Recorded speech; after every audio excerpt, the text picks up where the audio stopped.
Good morning. Thank you for joining me today. Our story this morning is one of several terribly dark stories about women in the Old Testament. It's the story of Tamar, the only daughter of King David listed in the Bible, and it's a heart-wrenching story. She had a brother Absalom and a half-brother Amnon, who was David's eldest son. Apparently, this half-brother Amnon was so in love with her that he couldn't stop thinking about her. Desiring her sexually, he knows that it's immoral and criminal to sleep with his half-sister. But he wants her. However, as a royal princess and an unmarried virgin, probably only between 10 and 14 years of age, Tamar was closely watched by the harem eunuchs. Living in the women's quarters, she couldn't go outside its walls unless accompanied by other women and guards. But Amnon wasn't used to being refused something he wanted.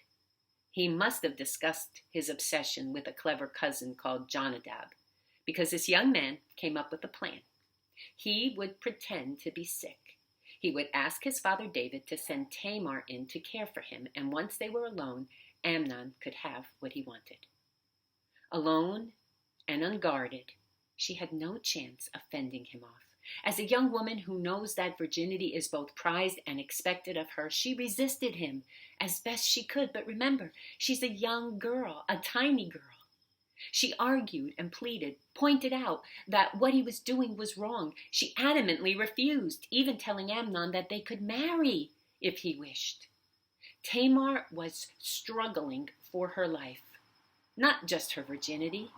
If she was no longer a virgin, no one would want her or marry her, even though she was the king's daughter. But her pleading had no effect on Amnon.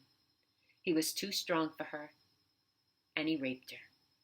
And the assault marks her as a wanton woman, robbing her of her innocence and her future. When Amnon had finished his brutal business, his feelings for Tamar suddenly changed. Now he was revolted by the sight of her. He couldn't even bear to look at her. He shouted at her to get out of his room, get out of his sight. But she pleaded with him, trying to retrieve something from this desperate situation. In fact, after this most brutal experience, Tamar is rational enough to once again propose a face-saving option. Amnon could marry her, allowing her some exemption from the humiliation. To cast her out now, a violated woman, was worse than raping her, since it meant the crime continued. See, she could never marry or have children now, never have a normal life. As far as the people around her were concerned, she would be a used object, unwanted, an outcast. Being married to her attacker would have at least given her the opportunity to bear children and erase her shame. And as unthinkable as that is to us today, in Tamar's society, this was a logical option. Coldly, Amnon rejects her proposal, condemning her to a life of solitude and grief. And she's only a young girl. I can't imagine what she's feeling in that moment. Not only is she raped by her half-brother, there's no redemption for her, no light at the end of her nightmare. Her life's been destroyed. Well, after she leaves Amnon, she goes to her brother Absalom, and she tells him what happened. And he comforted her as best he could and moved her out of the harem into his own house, encouraging her to tell no one. And then he went to the king and told David about the rape, demanding that Amnon do the right thing now and marry his sister. Sadly, although the text says David was angry, enraged actually, David does not shine as a wise and fair father. In fact, we have no record of David punishing or even reprimanding him. Did Tamar feel betrayed, abandoned by a powerful parent who was supposed to protect her, defend her? Oh, probably. But you know, this was typical of David. He could never chastise his sons, even when they deserved it. Instead, he did what many people have done when confronted with rape or incest. He protected the abuser rather than the victim and tried to hush things up. Since David did nothing to remedy the wrong, people around Tamar were powerless to help the girl. Like many a victim of crime, she gradually became invisible, the crime ignored, rather than spoken of. And we will see once again that even though David is a man after God's own heart, he makes grave errors of judgment. But immediately after the rape, when Tamar is heartsick and bruised, the person who mirrors God's heart is Absalom. Absalom takes Tamar into his house and cares for her. He doesn't abandon her to fend for herself. In fact, Absalom takes Tamar under his wing, not caring a whit about what other people might think. He's compassionate and provides what she needs in this unspeakable time. And while helping her heal, he plots his revenge. For 2 years, he said nothing, did nothing, but then he set his trap. He gave a feast for all of David's sons. At the height of the festivities, when Amnon was half drunk, Absalom had his half-brother killed, stabbed to death in a scene reminiscent of a mafia killing. But because of the murder, Absalom is also forced to flee the wilderness. And it's assumed Tamar followed along, taking refuge in his family. So, after all of this, is there any redemption for Tamar?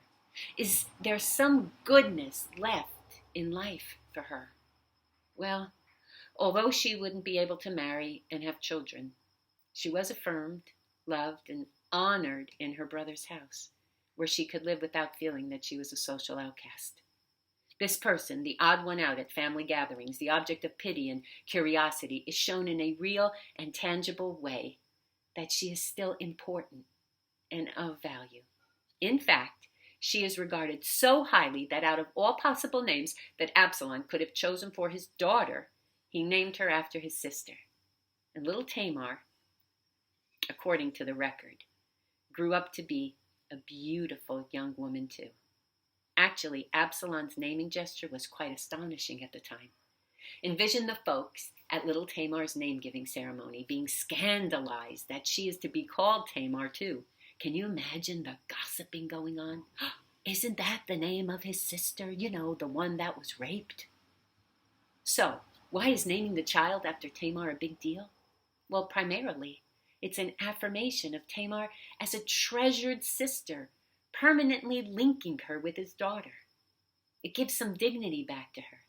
It's a reminder that her intrinsic worth hasn't diminished. Truth is, despite his many faults, Absalom treats his sister with compassion.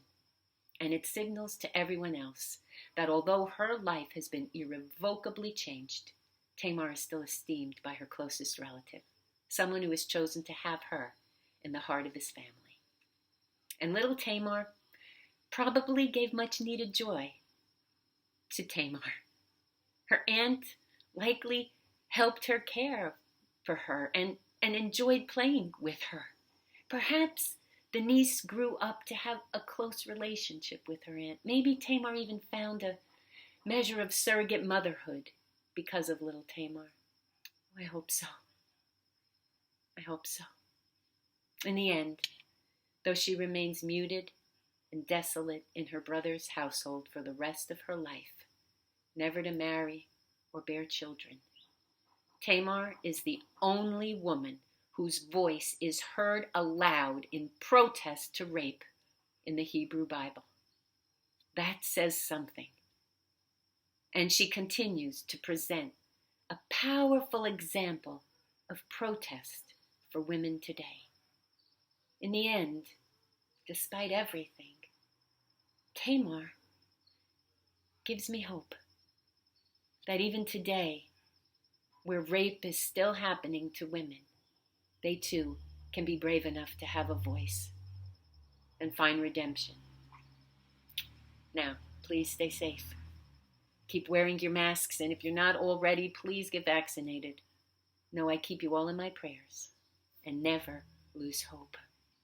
God is so good and loves you so much, and so do I. I'll see you soon. God bless you. Peace, my friends.